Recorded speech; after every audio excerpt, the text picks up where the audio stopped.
নমস্কার। আজকের কবিতা পূর্ণেন্দু পত্রীর লেখা সেই গল্পটা। আমার সেই গল্পটা এখনো শেষ হয়নি। শোনো, পাহাড়টা আগেই বলেছি ভালোবেসেছিল মেঘকে, আর মেঘ কিভাবে শুকনো খটখটে পাহাড়টাকে বানিয়ে তুলেছিল ২৬ বছরের ছোকরা, সে তো আগেই শুনেছ।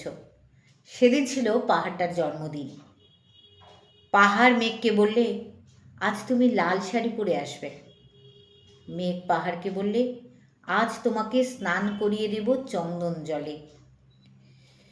ভালোবাসলে নারীরা হয়ে ওঠে নরম নদী, পুরুষেরা জ্বলন্ত কাঠ।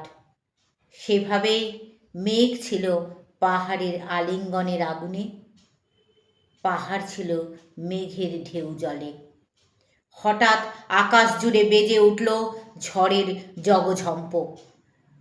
ঝাঁকড়া চুল উড়িয়ে ছিনতাইয়ের ভঙ্গিতে ছুটে এলো এক ঝাঁক হাওয়া।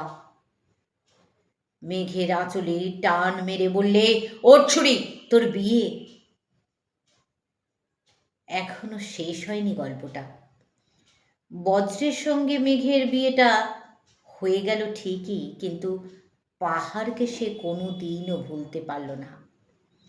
বিশ্বাস না হয়তো চিরে দেখতে পারো, পাহাড়টার হাড় পাঁজর ভেতরে থই থই করছে শত ঝর্ণার জল।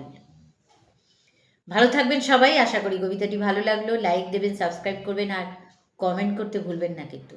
নমস্কার।